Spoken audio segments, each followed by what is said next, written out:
बिस्मिल्लाहिर्रहमानिर्रहीम। कैसे हैं भैया आप लोग? रटना नहीं है, समझना है। Syntax book board matric chemistry, organic chemistry part 18 और इथीन का पार्ट 2 और फाइनल पार्ट। पिछली वीडियो में हम कहाँ तक पहुँच गए थे? केमिकल प्रॉपर्टीज़ जो हैं वो चल रही थी, थक गया था मैं, बड़ी वीडियो हो गई थी। अब जो है क्योंकि इसमें डिटेल भी थी, कुछ बहुत इम्पोर्टेंट पॉइंट्स से, इस वजह से इसको छोड़ दिया था। बहरहाल कॉपी पेंसिल ले लीजिए, लेक्चर को नोट करना है और मुस्कुराते रहना है। क्या है इसके अंदर हमारे पास? Addition of HX। इससे पहले हमने एडिशन ऑफ X2, ठीक है, उसको देख लिया। उसके बाद अब एडिशन ऑफ HX इसको देख लेते हैं। नंबर 3 पर एडिशन ऑफ HX। X से आप समझ गए हैं क्या है? हैलोजन। हैलोजन से क्या समझ गए हैं? फ्लोरीन, क्लोरीन, ब्रोमीन या आयोडीन। इसके साथ क्या अटैच है? इसके साथ हाइड्रोजन अटैच है। मिसाल के तौर पर hydrogen fluoride, hydrogen chloride, hydrogen bromide और हाइड्रोजन आयोडाइड। ये है। इनमें से कोई ना कोई जो है वो किसके साथ रिएक्ट करेगा? जाके इथीन के साथ। C2H4 इसका केमिकल फार्मूला, स्ट्रक्चरल फार्मूला क्या है? Carbon carbon, double bond, hydrogen hydrogen. एक बॉन्ड क्या है? Pi bond. पहला वाला बॉन्ड सिग्मा बॉन्ड, दूसरा बॉन्ड पाई बॉन्ड। ये पाई बॉन्ड और ये सिग्मा बॉन्ड। और यहाँ पर रीज़न क्या है कि इसी पाई बॉन्ड की वजह से, क्योंकि ये वीक है, ठीक है, इसी वजह से ये एडिशन रिएक्शंस दे सकता है। सारी डिटेल्स पिछली वीडियो में हम देख चुके, ठीक है। ये जब रिएक्ट करता है इसके साथ, जब भी, यानी कि इथीन के साथ जब ये HX जो है ये रिएक्ट करेगा और उसके नतीजे में जो चीज़ बनेगी उसको हम क्या कहते हैं? उसको हम कहते हैं ethyl halide. Ethyl halide. MCQs में ये बात आपसे पूछी जा सकती है, ठीक है। MCQs में, आपके एग्ज़ाम के MCQs में या एंट्री टेस्ट वगैरह में इस किस्म के क्वेश्चन तो आ जाएंगे कि इथीन जब किसके साथ, हाइड्रोजन और ब्रोमीन के साथ,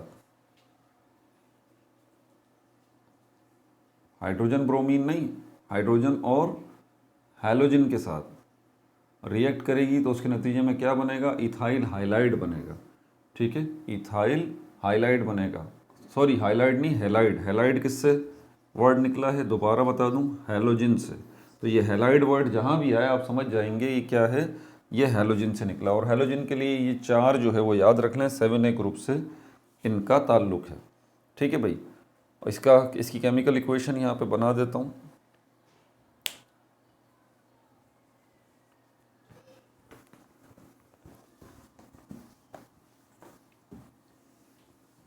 केमिकल इक्वेशन इसकी बना देता हूँ। कई तरीके से जो है वो केमिकल इक्वेशन जो है वो एग्ज़ाम में आ सकती है, तो आपको सारे तरीक़ों का पता होना चाहिए। पहले तो सिंपल तरीका C2H4 है। ये किसके साथ रिएक्ट कर रही है? मिसाल के तौर पर हाइड्रोजन ब्रोमाइड के साथ। कोई भी मैं यहाँ पर बॉन्ड को इंडिकेट नहीं कर रहा, सीधा सीधा, ठीक है। और इसके नतीजे में क्या बनेगा हमारे पास? हमारे पास इथाइल हैलाइड बनेगा, यानी कि C2H5 और Br। ये क्या चीज़ है? C2H5 और Br। ये हमारे पास है इथाइल हैलाइड। क्या है ये? इथाइल हैलाइड, ठीक है भाई। ये क्या है? इथीन। और ये क्या है? Hydrogen bromide. Hydrogen bromide. आपको नाम भी पढ़ना आना चाहिए। जब ये हैलोजन आखिर में आ जाता है ना, जैसे इसकी जगह क्लोरीन आ गया तो क्लोराइड बोल लें, आयोडीन आ गया तो आयोडाइड बोल लें, ठीक है। और फ्लोरीन आ जाता है तो फ्लोराइड बोलें, ब्रोमीन आ जाता है तो ब्रोमाइड बोलें। इसको पूरा नाम लें, हाइड्रोजन ब्रोमाइड, ठीक है भाई।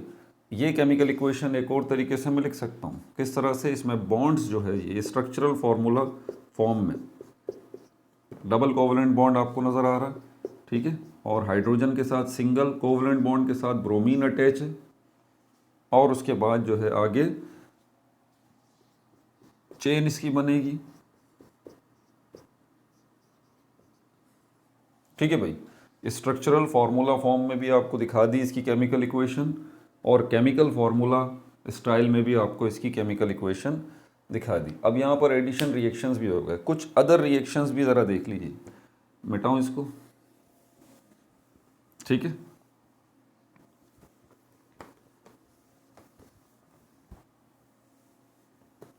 एडिशन रिएक्शंस के अलावा कुछ अदर रिएक्शंस भी देख लीजिए आप।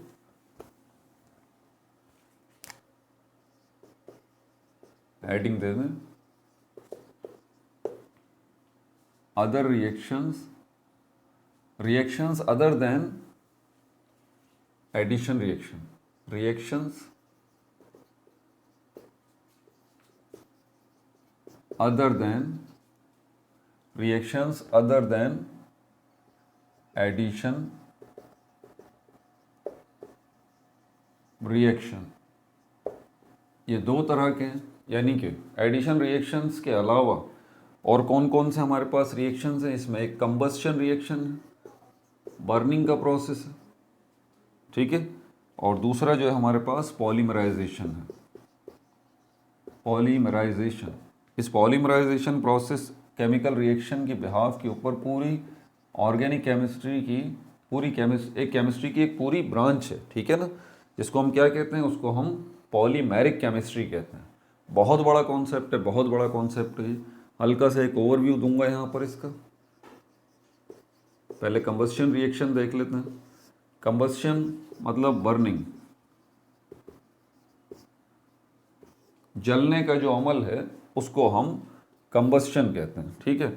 तो बोल रहा है कि जैसे मीथेन बर्न होती है, इसी तरह ईथीन गैस जो है ये भी बर्न होती है ओपन एयर में, और इसके नतीजे में कार्बन डाइऑक्साइड गैस प्रोड्यूस होती है, वाटर प्रोड्यूस होता है, और हीट जो है वो रिलीज होती है। कंबस्शन रिएक्शन आप हमेशा याद रखें, बर्निंग का प्रोसेस जब भी होगा ये दो चीज़ें तो प्रोड्यूस होंगी ही होंगी। कौन कौन सी? कार्बन डाइऑक्साइड गैस और वाटर। वाटर किस शक्ल में? क्या आइस की शक्ल में प्रोड्यूस होगा, क्या पानी की शक्ल में प्रोड्यूस होगा, या वेपर्स की शक्ल में? वेपर्स की शक्ल में। क्योंकि आप कह सकते हैं ना, देखें इंटरेस्टिंग बात क्या है, बर्निंग देखें अल्लाह ताला की हिकमतें देखें ज़रा आप यहाँ पर। ये जहन जो है वो मतलब कितनी इंटरेस्टिंग बात है कि आप किचन में इसी इथेन गैस को या मीथेन गैस को जब बर्न कर रहे हैं, ठीक है, तो इससे किस लिए बर्न कर रहे हैं इसको? मीथेन गैस की अगर बात करूं, ज़रा टेक्निकल नुक्ता समझिएगा। अगर मीथेन गैस की बात करता हूं, इथीन की नहीं करता, ये मीथेन गैस आप बर्न कर रहे हैं, उसके लिए ऑक्सीजन चाहिए। ऑक्सीजन एयर में मौजूद होती है, तो ये एयर में मौजूद ऑक्सीजन और ये मीथेन गैस जो है आपस में किचन में आपके जहाँ नाश्ता बन रहा है वहाँ पर ये रिएक्ट कर रहे हैं। कब? जब आप तीली जला रहे हैं, इसको थोड़ी सी हीट चाहिए इनको रिएक्ट करने के लिए, ठीक है। और वो हीट इनको आप जब आप प्रोवाइड करते हैं तो उसके नतीजे में, और आप हीट किससे प्रोवाइड कर रहे हैं? ये जो मैच स्टिक है आपके पास, इसके ऊपर जो फ्लेम बन रहा है, ये फ्लेम जो है क्या प्रोवाइड करेगा? ये हीट देगा, और वही हीट जो है हवा में मौजूद, जैसे आप जिसको चलाते हैं चूल्हे को, तो उसमें से जब ये मीथेन गैस निकलती है, ठीक है, नेचुरल गैस के साथ ही होती है ये जब निकलती है आपको आवाज़ आ रही होती है, सूं, ये निकलना शुरू हो जाती है। तो हवा में ऑक्सीजन तो ऑलरेडी मौजूद ही है, मतलब जब ये उस चूल्हे के इर्द गिर्द, आपको नज़र नहीं आ रही लेकिन चूल्हे को पूरे तरीके से कवर किया हुआ इस ऑक्सीजन गैस ने, ठीक है, पूरे तरीके से, कोई इंच भी जगह जो है वो खाली नहीं है।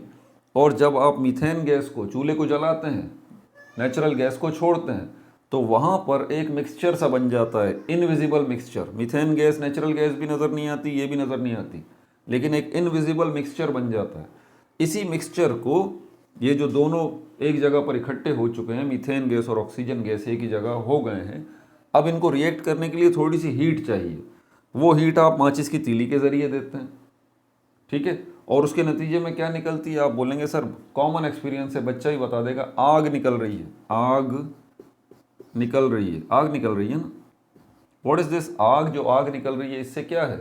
इससे ये आग जो है, ये फायर जो है, असल में ये दो चीज़ों का मजमुआ है, आपको पता होना चाहिए। एक तो है लाइट और दूसरा है हीट। हीट और लाइट दोनों के मजमूए को हम आग कहते हैं। समझ में आ गई बात। अब लाइट जो है वो इतनी नहीं निकलती, ठीक है। आप बाहर अगर लकड़ियाँ वगैरह जलाएंगे ना, वहाँ पर जो फायर होगी, वहाँ पर लकड़ियों की वजह से जो आग जलेगी, उनसे लाइट बहुत ज़्यादा होती है और हीट भी बहुत ज़्यादा होती है। हीट की मिकदार कम होती है, लाइट की मिकदार ज़्यादा होती है जो बाहर आप लकड़ियाँ वगैरह जलाते हैं, ठीक है। लेकिन ये जो मीथेन गैस या नेचुरल गैस आप किचन में जलाते हैं, तो यहाँ पर जो आग निकलती है इसमें लाइट की मिकदार बहुत कम होती है, हीट की मिकदार बहुत ज़्यादा होती है, क्योंकि आपको रोशनी नहीं चाहिए होती। आप ये कभी तजुर्बा करके देख लें, ठीक है। किचन के अंदर रात में आप लाइट ऑफ कर दें और चूल्हा जला लें, ये गैस वाला, ये जो आपके चूल्हा मौजूद है किचन में, इसको जलाइए तो हीट तो मिलेगी मिलेगी जो कि नॉर्मली मिलती है, लेकिन लाइट की मिकदार भी मिलेगी, लेकिन बहुत थोड़ी होती है। यानी कि जहाँ ये जल रही होती है उसकी सराउंडिंग में थोड़ी बहुत आपको रोशनी नज़र आएगी, अदरवाइज़ रोशनी इतनी नहीं होती। तो हीट की मिकदार बहुत ज़्यादा है, इसको आग कहते हैं। तो आप जो ये मीथेन गैस को या नेचुरल गैस को जला रहे हैं, तो इसके बैकग्राउंड पे क्या बात है? इसके बैकग्राउंड पे ये है हीट, आपको हीट चाहिए, ठीक है। अब ये बात तो समझ में आती है। अब आग और पानी एक दूसरे के दुश्मन है ना, आपको पता है ये बात। कहीं आग लग जाती है तो क्या डालते हैं, बच्चे से पूछेंगे वो भी बता देगा भाई आग लगी हुई है यहाँ पर, तो यहाँ पर क्या क्या जहन में बात आती है, फ़ौरन पानी डाल दिया जाए, इससे आग बुझ जाती है। तो ये एक दूसरे के दुश्मन है, आग और पानी। लेकिन इंटरेस्टिंग बात ये देखें कि जब भी कंबस्शन का प्रोसेस होता है, बर्निंग का प्रोसेस होता है, ऑक्सीजन और वो जो चीज़ बर्न होना चाहती है उसके दरमियान रिएक्शन होता है, और उस रिएक्शन को करवाने के लिए जब आप हीट उसको देते हैं तो उसके नतीजे में क्या चीज़ बनती है, ये कार्बन डाइऑक्साइड गैस बनती है। चलो ये तो बात समझ में आ गई। दूसरी जो चीज़ बनती है वो इंटरेस्टिंग है, वो वाटर है। किस शक्ल में? वेपर्स की शक्ल में, वाटर वेपर्स। वेपर्स की शक्ल में पानी बनेगा, स्टीम की शक्ल में पानी बनेगा। जहाँ पर आग जल रही होती है आप वहाँ पर देखें थोड़ा थोड़ा सा आपको सराउंडिंग में गीला गीलापन भी महसूस होगा। तो देखें अल्लाह ताला की शान देखें, यहाँ पर आप एक बर्निंग का प्रोसेस कर रहे हैं, आग जला रहे हैं, उसके नतीजे में पानी बन रहा है। ये नोट करने वाली बात, ठीक है। और जो हीट रिलीज़ होगी और लाइट रिलीज़ होगी, लाइट तो हमारा टारगेट यहाँ पर नहीं है, बहुत थोड़ी मिकदार में होती है। हम तो लाइट से क्या करना है किचन में, हम तो आग, ये हीट चाहिए होती है, इसी से हम अपना खाना बनाते हैं। समझ में आ गई बात आपको? बहरहाल तो ये जो है वो कंबस्शन का रिएक्शन होता है, इसी को हम यहाँ पे लिख देते हैं प्लस हीट, ये भी लिख सकते हैं। इसी हीट को हम एक और नाम से याद करते हैं, इसको कहते हैं डेल्टा एच। डेल्टा एच, ये जो साइन है ये ग्रीक लेटर है, ग्रीक लेटर है, ठीक है। ये मैंने पहले भी बात बताई है। ये इसको क्या, इस लेटर का नाम क्या है? इस लेटर का नाम है डेल्टा। अगर मैं आपसे पूछता हूँ ये क्या है, ये क्या है, ये क्या है, आप बोलेंगे सर ये ABC है। मैं बोलूँगा आगे ABC क्या, आप बोलेंगे सर ये लेटर्स हैं। किसके लेटर्स हैं, किस ज़बान के लेटर्स हैं? ये अंग्रेज़ी ज़बान के लेटर्स हैं, हरूफ तहज्जी, जिनको अल्फ़ाबेटिकल लेटर्स कहते हैं, ठीक है। ये वो लेटर्स हैं जो अंग्रेज़ी ज़बान के हैं। इसी तरह यूनानी ज़बान के, ग्रीक लैंग्वेज के जो लेटर्स हैं वो है, ये लेटर हैं alpha, beta, gamma, delta, sigma, ठीक है, थीटा, फाई। ये सारे के सारे यूनानी ज़बान के लेटर्स हैं। तो यहाँ पर एक लेटर को इस्तेमाल करेंगे हम यहाँ पर, ठीक है, और इस लेटर का नाम है डेल्टा। और H जो है वो एंथैल्पी के लिए इस्तेमाल होता है। बहरहाल ये एक और इन डिटेल बात हो जाएगी, इसमें नहीं लेके जाना चाहता आपको, यहीं पर रुकें। सिर्फ ये पहचान लीजिएगा कि यहाँ पर जो हीट रिलीज़ हो रही है उसको हम इस डेल्टा H की मदद से भी रिप्रेजेंट करते हैं। आपने देखा होगा केमिकल इक्वेशंस में ये लिखा हुआ होता है और उसके आगे कुछ वैल्यूज़ भी होती हैं। थर्मोडायनामिक्स जो है वो, केमिकल एनर्जेटिक्स, सॉरी, ये वो वाहिद टॉपिक है इस बुक का, ये वो वाहिद चैप्टर है इस बुक का जिसके ऊपर मैंने अभी तक वीडियो नहीं बनाई। इस चैप्टर को छेड़ा ही नहीं गया क्योंकि पिछले साल भी ये चैप्टर आया ही नहीं था एग्ज़ाम में, तो इस वजह से इसको छोड़ भी दिया था। हालांकि बहुत बहुत अहम चैप्टर है, जिसमें एंडोथर्मिक केमिकल रिएक्शन है, एक्सोथर्मिक केमिकल रिएक्शन है। मिटा दूँ इसको? ये सिनेरियो समझ में आ गया आपको सारा का सारा? तो ये इंटरेस्टिंग फैक्ट आपको बताना था कि ये तो आप कंबस्शन के प्रोसेस को ज़रा समझें कि इसमें होता क्या है, और उसके नतीजे में वाटर वेपर्स का बनना, इसको भी समझें। अब यहाँ पर हम जो है वो इथीन गैस को ले आते हैं, C2H4, अगर इसकी कंबस्शन का प्रोसेस होगा तो डेफिनेटली यहाँ पर भी आपके पास carbon dioxide gas, water vapours और हीट जो है वो रिलीज होगी। कंबस्शन का कोई भी प्रोसेस होता है ये तीन चीज़ें तो बनती ही बनती हैं। चौथी चीज़ लाइट भी है, लेकिन उसका जिक्र इतना यहाँ पर नहीं किया जाता। ठीक है भाई, तो ये कंबस्शन का प्रोसेस था। पॉलीमराइजेशन का प्रोसेस ज़रा देख लीजिएगा। कंबस्शन का प्रोसेस ऑक्सीजन की मदद से होता है। पॉलीमराइजेशन और फॉर्मेशन ऑफ पॉलीथीन। आपके जो प्लास्टिक की थैलियाँ हैं ना बाज़ार में मिलती हैं, आप दूध वाले बच्चे अक्सर नाराज़ हो जाते हैं ना, वो किस बात पर नाराज़ हो जाते हैं आपको पता है? छोटे बच्चे, हमें भी बड़ा गुस्सा आ जाता था। कभी थोड़ा दूध लेने के लिए गए हैं ना, आपको पता है दूध हमारे लोकल लैंग्वेज में किस में लिया जाता है? भाई 1 पाव दूध दे दो, आधा किलो दूध दे दो, समझ आ गई बात? तो डेयरी वाला जो है ना वो हमें बच्चा समझ के वो दूध तो दे देता था थैली में, लेकिन वो ऐसे ही पकड़ा देता था। हम कहते थे भाई शॉपर दे दो, तो उसको बड़ा गुस्सा आता था, बोलता भाई हाथ में ले जाओ यार, शॉपर दे दो, हाथ में ले जाओ। वो क्या बोलता था हाथ, क्योंकि हम तो छोटे थे, परेशानी कोई बात नहीं। अगर कोई बड़ा होता, हाँ भाई उसके लिए शॉपर में वो 1 पाव दूध जो है वो शॉपर में डाल के देता, ये लिए ले जाइए, ठीक है, क्योंकि उसको पता है इनसे ताल्लुकात अच्छे रखने और ये जो है वो दोबारा आएगा। अच्छा इखलाक भी तो पहचान है ना दुकानदार की भाई, ये भी आपको याद रहता है। तो बहरहाल वो शॉपर में डाल के आपको देगा, भले 1 पाव दूध दे रहा है, ठीक है, ताकि टिप टॉप दुकान की बरकरार रहे, आप खुश होकर वहाँ से जाएं और बार बार आएँ। आप छोटे थे तो आपको शॉपर नहीं देता था, थैली में ही वो जो वाइट कलर की थैली है उसी में 1 पाव दूध जो है वो दे देता था। ये जो शॉपर है इसको शॉपिंग बैग भी कहा जाता है, शॉपिंग बैग। तो what is this shopping bag और शॉपर? ये असल में क्या है, प्लास्टिक की एक टाइप है, आ टाइप ऑफ प्लास्टिक। ज़रा समझिएगा इसको, ठीक है। प्लास्टिक की बहुत सारी टाइप्स हैं, ये मार्कर भी देखें प्लास्टिक का बना हुआ है, बहुत सारी टाइप्स हैं प्लास्टिक की, thousands of types are there of plastic, हज़ारों किस्में हैं प्लास्टिक की। तो ये जो प्लास्टिक जो कि आप ये शॉपिंग बैग आप इस्तेमाल करते हैं, इसी को पॉलीथीन बैग भी कहा जाता है, पॉलीथीन बैग। इसका एक्चुअल जो नाम है वो पॉलीथीन बैग है, लेकिन ये अभी भी बिगड़ी हुई शक्ल है, ठीक है, क्योंकि अब आपको पता है ये पॉलीथीन बैग या शॉपर या शॉपिंग बैग जो होता है या उर्फ आम में थैली जिसको कहते हैं, ये भी अभी भी इसका पूरा नाम नहीं है, इसको कहा जाता है पॉलीईथीन बैग।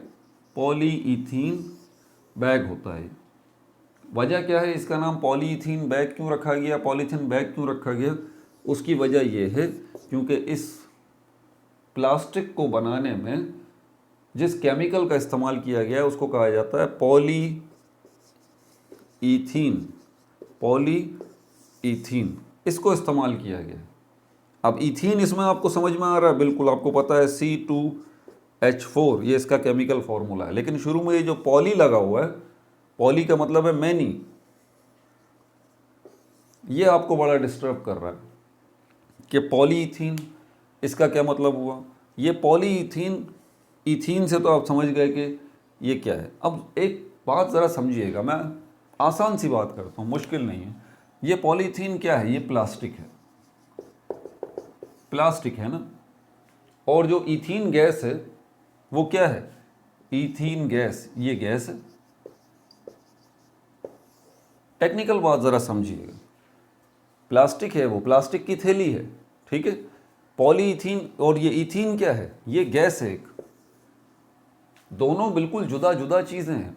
ईथीन गैस की प्रॉपर्टीज़ ये है कि वो आपको नज़र भी नहीं आती, आपको वो गैस नज़र भी नहीं आती, हाँ उसकी स्मेल प्लेजेंट है, ये ईथीन गैस की। क्लियर है ये बात? ईथीन गैस का केमिकल फार्मूला जो है वो भी क्या है हमारे पास? C2H4, ये इसका केमिकल फार्मूला है। अब प्लास्टिक की एक थैली, आपके पास कोई आता है बोलता है भाई ये मेरे हाथ में क्या है, उसके हाथ में प्लास्टिक की थैली होती है। आप बोलते हैं आप मुझसे मजाक कर रहे हैं, मुझे पता है भाई ये प्लास्टिक की थैली है, ये कोई सवाल है करने वाला। फिर वो दूसरा आपको दिखाता है एक कंटेनर जो शीशे का बना हुआ है, उसके अंदर कुछ भी नज़र नहीं आ रहा होता। वो बोलता है ये जो नज़र आ रहा है आपको, इसके अंदर ये जो शीशे का कंटेनर जो बंद हुआ हुआ है इसमें एक गैस है। वो कौन सी गैस है? ईथीन गैस है। आप बोलते हैं हाँ मुझे इसके बारे में भी पता है, मैंने पढ़ा है, ये ईथीन गैस है, इनविजिबल होती है, नज़र नहीं आ रही, इसकी स्मेल से पता लग जाती है, प्लेजेंट स्मेल है, ठीक है। तो फिर वो बोलता है कि भाई कहना क्या चाहते हो ये बताओ यार। ठीक है, समझ गया, ये प्लास्टिक है, प्लास्टिक की थैली है, ये इथीन है, कहना क्या चाहते हो। वो कहता है ये दो अलग अलग चीज़ें हैं ना। आप बोलते हो हाँ भाई दो अलग अलग चीज़ें हैं, पता है, ये कौन से सवाल कर रहे हो। इथीन गैस है एक, ये जो प्लास्टिक के शॉपर्स हैं, थैली, ये अलग है।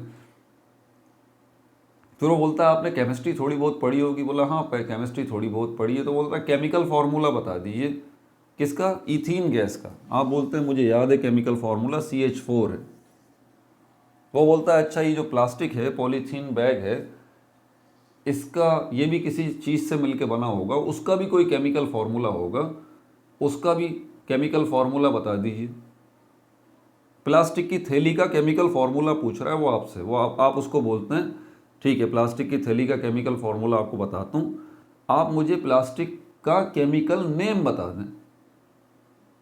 उसने क्या, आपने क्या कहा उससे, आप मुझे प्लास्टिक का, इस प्लास्टिक का केमिकल नेम बता दें, क्योंकि प्लास्टिक तो हज़ारों किस्मों के हैं। ठीक है, तो हर प्लास्टिक का अपना अपना केमिकल नेम है।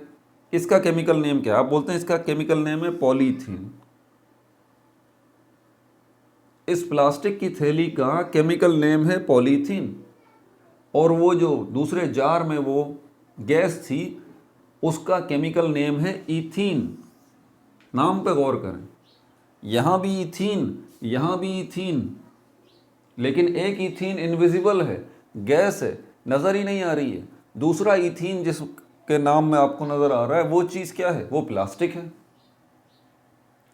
अब वो बोलता है कि यार अब तुमने ये जो चीज़ें दिखा रहा था ना, मुझे पता था ये कोई मुश्किल सवाल नहीं थे जो मैं आपसे पूछ रहा था, लेकिन आप थोड़ा सा गौर तो करें इस चीज़ के ऊपर कि ये जो है वो, जब इस गैस को हम देखते हैं इसका नाम इथीन है, और जब इस प्लास्टिक को देखते हैं इसका नाम है पॉलीइथीन, तो कोई ना कोई तो कनेक्शन है ना इसके दरमियान यार, कोई ना कोई तो कनेक्शन है। अब आप सोच रहे हैं कि यार एक तो चीज़ प्लास्टिक है, सॉलिड है, एक चीज़ गैस है, एंटायरली डिफरेंट चीज़ें हैं दोनों की दोनों, बिल्कुल जुदा जुदा हैं, अलग अलग हैं। लेकिन अब हो क्या रहा है, हम ये कर रहे हैं कि हम यहाँ पर ये जो इथीन गैस है और इसके ये जो मॉलिक्यूल हैं, इन मॉलिक्यूल्स को हम जोड़ेंगे। ठीक है, आपको पता है गैस के मॉलिक्यूल्स के अंदर गैस की ख़ास बात क्या है? गैस की ख़ास बात यह है कि उसके मॉलिक्यूल्स जुड़े हुए नहीं होते एक दूसरे से। ये बात आप याद रखिएगा। ज़रा ये टेक्निकल नुक्ता आपको समझा दूं, पहले मिटाऊं इसको। ये आपके लिए सीखना बहुत ज़रूरी है, समझना बहुत ज़रूरी है आगे, वरना आपको केमिकल रिएक्शंस वगैरह जो है ना वो समझ में नहीं आएंगे। आप परेशान रहेंगे कि यार ये क्या मसला है। आप एक कंटेनर है, इसके अंदर ये कंटेनर है, इसके अंदर क्या है? ऑक्सीजन गैस है। इसका मतलब पता है अगर इसके अंदर ऑक्सीजन गैस है तो ऑक्सीजन गैस यूँ होगी O2 O2 O2 O2। ये ऑक्सीजन गैस के मॉलिक्यूल्स इस तरह से इसके अंदर भरे हुए होंगे, लेकिन आपस में लिंक्ड नहीं होंगे। No linking, no linking. Gas के मॉलिक्यूल्स के, क्योंकि गैस होती इसी तरह है कि इंडिविजुअल तो मॉलिक्यूल्स हैं, लेकिन उनके दरमियान कोई बॉन्डिंग नहीं होती, कोई बॉन्डिंग नहीं होती। समझ आ रही है बात? यही वजह है कि गैस के मॉलिक्यूल, जब आप इस ढक्कन को खोलेंगे तो उसका नतीजा क्या निकलेगा? ये ऑक्सीजन गैस उड़ जाएगी, उड़ जाएगी। ऑक्सीजन गैस के मॉलिक्यूल्स बिखर जाएंगे, क्योंकि ऑक्सीजन गैस के मॉलिक्यूल्स को रोकने वाला वो बॉन्ड बीच में है ही नहीं, लिंक नहीं है कोई। इसीलिए गैसेस को, और नॉर्मली गैसेस के अंदर यही होता है, इसीलिए गैसेस को कंटेनर्स में बंद करके रखा जाता है। अब ये इथीन गैस है, ये इथीन जो गैस है, ये भी तो गैस है ना एक।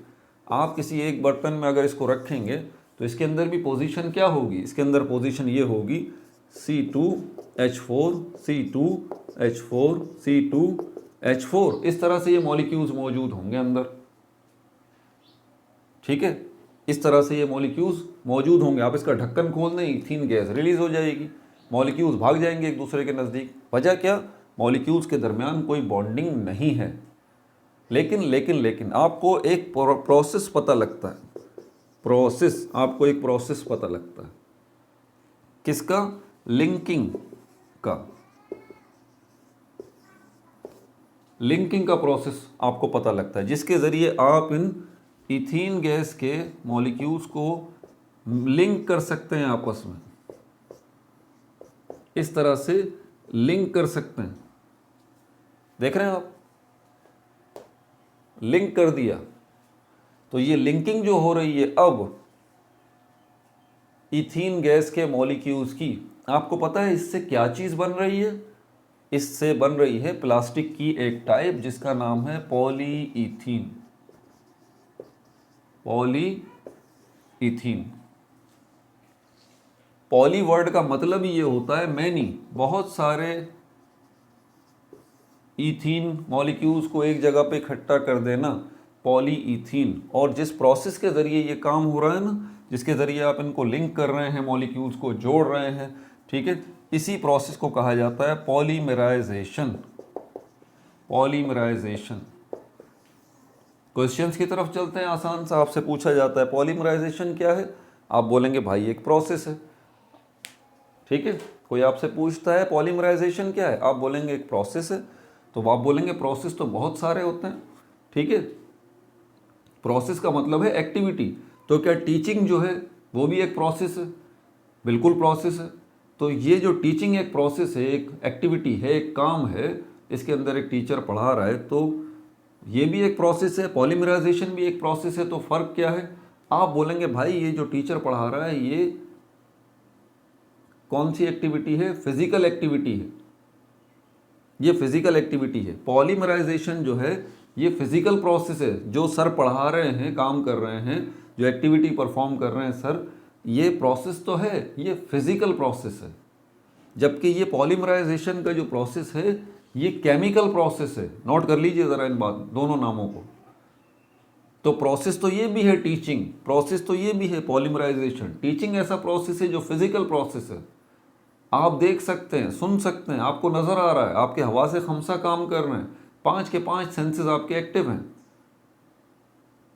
केमिकल प्रोसेस जो है, इसके अंदर जब ये मॉलिक्यूल्स आपस में मिल रहे हैं, इस प्रोसेस के अंदर लिंक हो रहे हैं आपस में ये इथीन गैस के मॉलिक्यूल्स, तो ये लिंकिंग आपको अपनी आंख से थोड़ी ना नज़र आ रही, ये तो उस कंटेनर के अंदर काम हो रहा है जिसके अंदर ये चेन बनती जा रही है।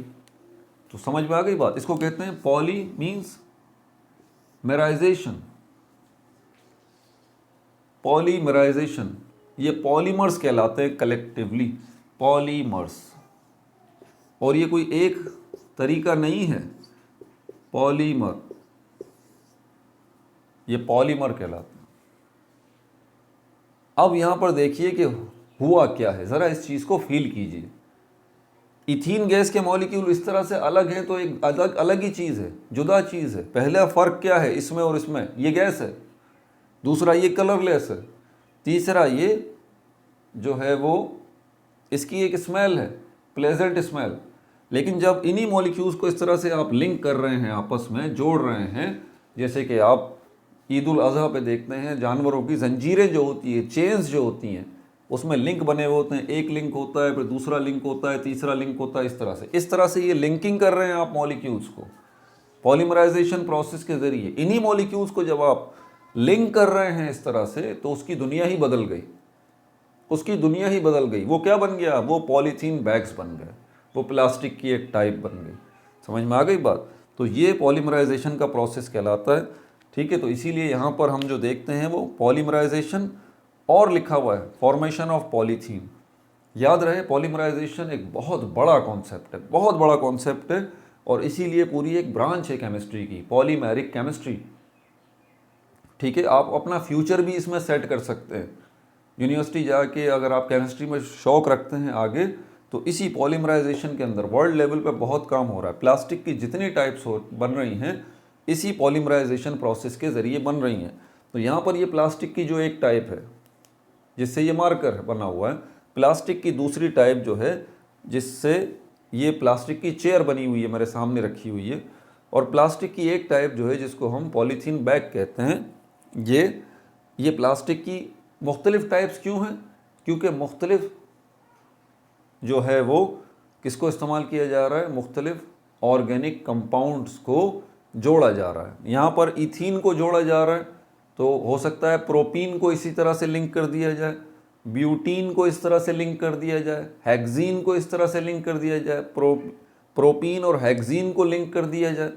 मकसद सिर्फ लिंकिंग है, लिंकिंग है। इनके मॉलिक्यूल्स को इस तरह से लिंक आउट कर देना, इनकी चेन्स बना देना, ठीक है। इसीलिए हमें वैरायटी ऑफ प्लास्टिक मिलता है, ठीक है भाई। अब मिटा दें इसको। अब इसका प्रॉपर एक केमिकल इक्वेशन, इसी वजह से मैंने कल वीडियो छोड़ दी थी। मैंने कहा क्योंकि ये पॉलीमराइजेशन का प्रोसेस है ना, ये बहुत बड़ा है। और अभी भी मैंने आपको पॉलीमराइजेशन से रिलेटेड मैंने बहुत टू द पॉइंट बातें बताई हैं, बहुत इन डेप्थ तो अभी मैं गया ही नहीं हूँ, ठीक है भाई।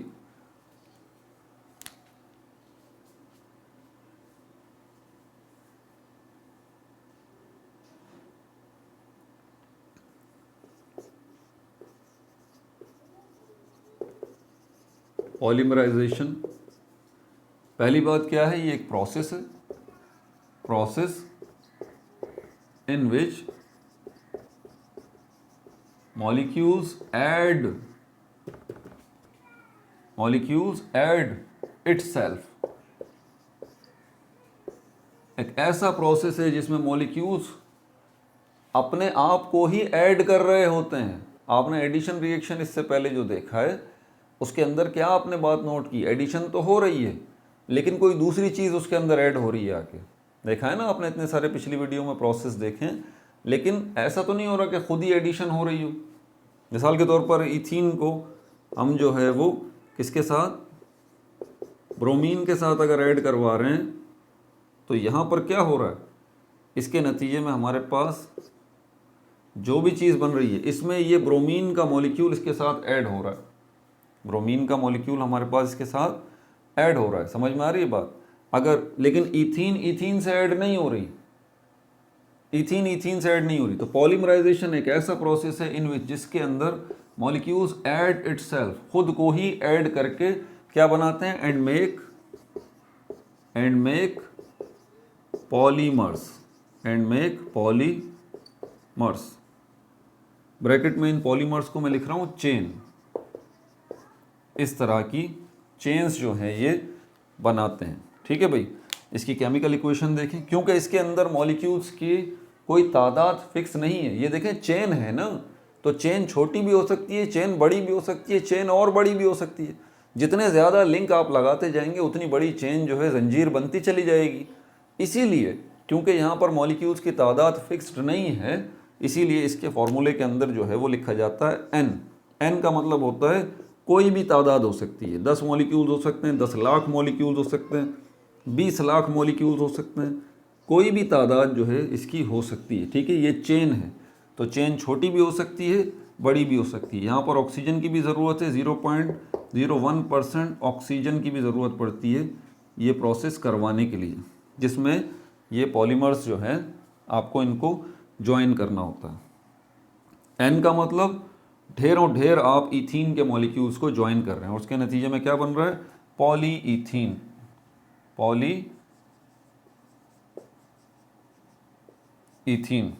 इसका केमिकल फॉर्मूला ज़रा ये जो डॉट लगते हैं ना साथ में, ये लगाते हुए ज़रा गलती मत किया करें। ये सिंगल कोवलेंट, ये कोवलेंट बॉन्ड की पहचान होती है, डैश जो लगता है, ये लाइन जो लगती है, ठीक है। इन छोटी छोटी सी चीज़ों को अहमियत देना सीखिए।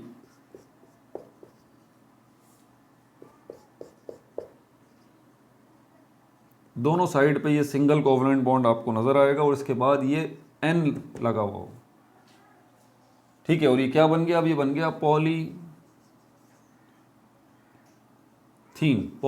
कह लें आप इसको, एक्चुअल नेम इसका है पॉलीइथीन, ठीक हो गया भाई।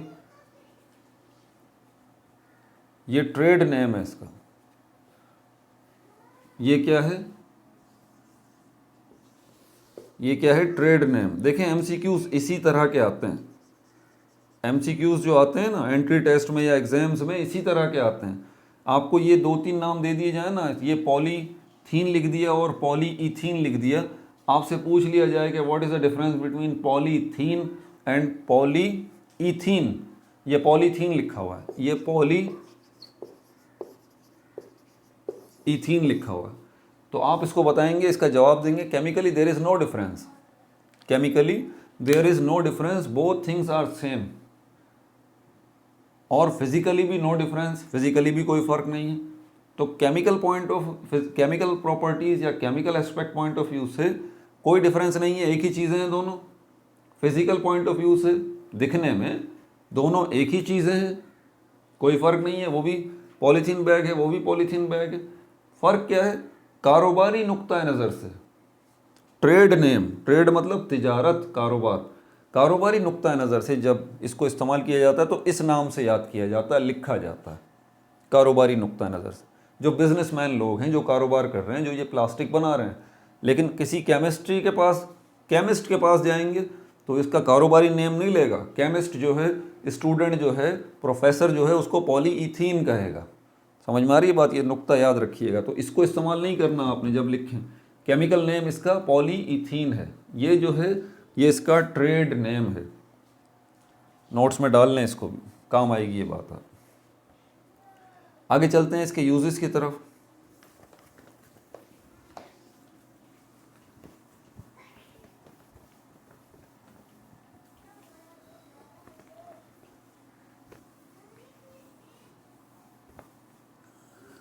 पॉलीमराइजेशन बहुत बड़ा कॉन्सेप्ट है, बहुत अपने आप पे जबर करके मैं बहुत मुख्तसर बात कर रहा हूँ यहाँ पे। हालांकि मैं नॉर्मली ऐसा करता नहीं हूँ, ठीक है, वरना बच्चे बोलते हैं कि बहुत तवील बात हो गई सर, अभी हमारा कैलिबर नहीं है। सही कहा आपने, वरना इसके ऊपर, इस एक वर्ड के ऊपर, पॉलीमराइजेशन के ऊपर मैं 1 घंटा जो है ना वो आपको लेक्चर दे सकता हूँ, इतना सब कुछ है इसके अंदर। बहरहाल आगे चलते हैं यूजेस ऑफ इथीन की तरफ। यूजेस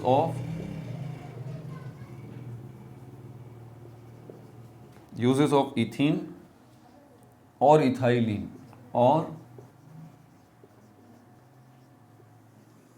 इथाइलिन एक ही बात है।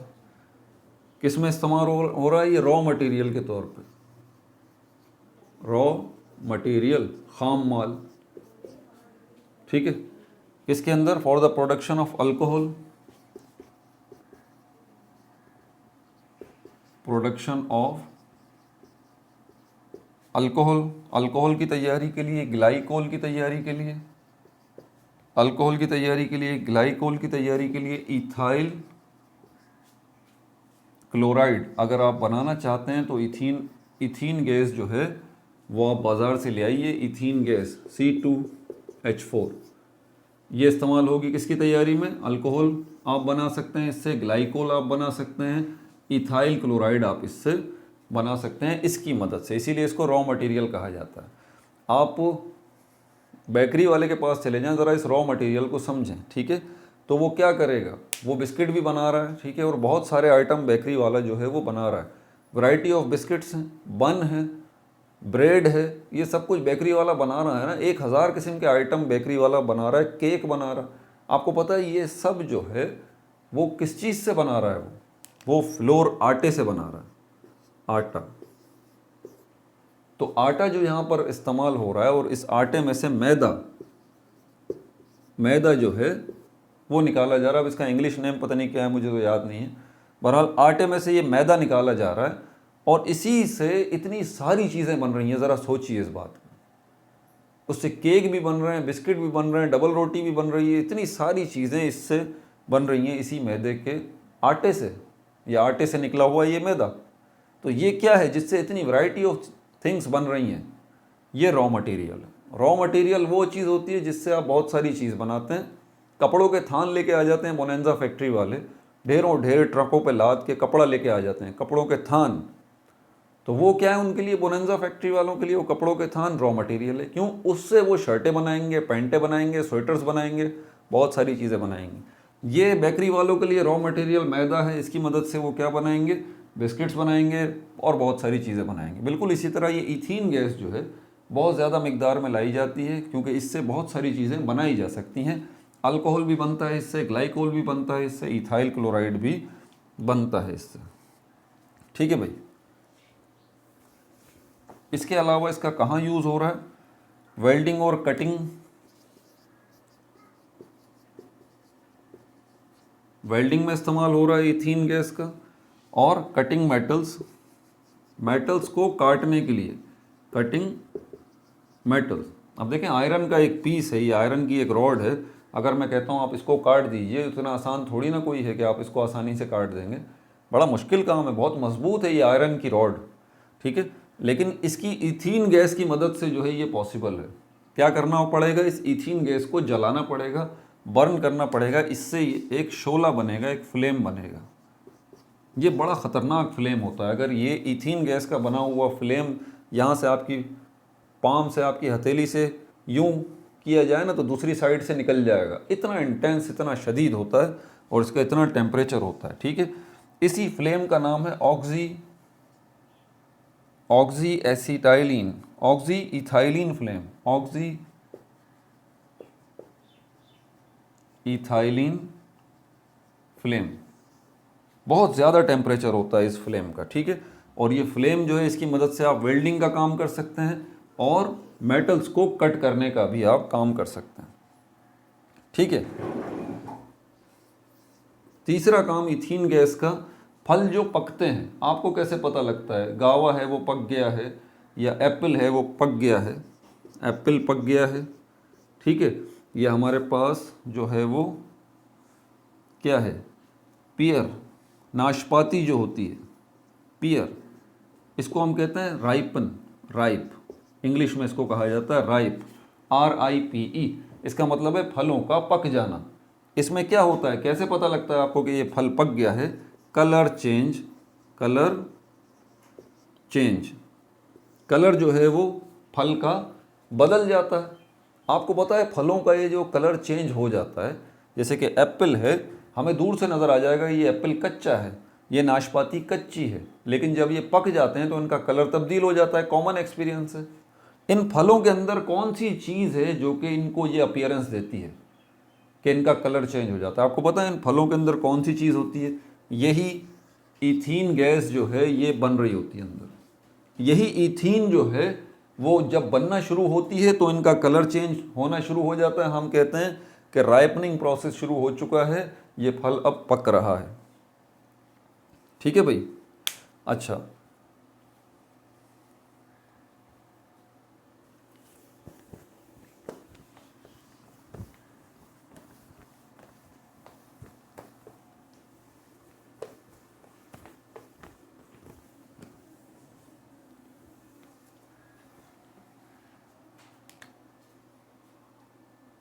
चौथा पॉइंट, इथाइलिन यानी कि इथीन गैस और ऑक्सीजन गैस, दो गैसेस को आप मिक्स कर दीजिए तो यहाँ पर ये इथीन या इथाइलिन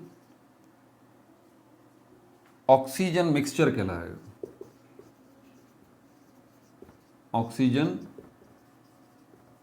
मिक्सचर कहलाएगा, ठीक है। ये मिक्सचर बड़ा ज़बरदस्त है किसी को बेहोश करने के लिए। पेशेंट्स को जो दवा सुंघाई जाती है ना, दवा सुंघाई जाती है, उससे पेशेंट जो है वो बेहोश हो जाता है और उसके बाद जो है वो आप उसका ऑपरेशन कर सकते हैं, ठीक है। एनेस्थेटिक्स, मदहोशी। तो ये मिक्सचर अगर आप बना लें इथाइलिन और ऑक्सीजन का, तो इससे एनेस्थेस्ट के तौर पे इस्तेमाल किया जाता है, ठीक है भाई। इसके अलावा पांचवा और आखिरी पॉइंट पहले ही बताया जा चुका है, प्लास्टिक्स की कौन सी टाइप, पॉलीथीन या पॉलीइथीन, इसकी आप तैयारी कर सकते हैं, ठीक है भाई। अपना बहुत ज़्यादा ख्याल रखिएगा। पार्ट 18 ऑर्गेनिक केमिस्ट्री का निमट चुका। कोशिश कर रहा था कि एक ही पार्ट के अंदर ये सब जो है वो काम इसका तमाम हो जाए, लेकिन मुमकिन नहीं हो सका। आखिरी जो टॉपिक अब हमारा रह गया, preparation and properties of ethyne acetylene triple covalent bond, जो अल्कीन फैमिली से ताल्लुक़ रखता है। इंशाल्लाह इसके ऊपर वीडियो बनाएंगे, इसको फाइनल करेंगे और फिर आपसे कुछ बातें भी करेंगे, ठीक है। अपना बहुत ज़्यादा ख्याल रखिएगा। No like, no subscribe, only share.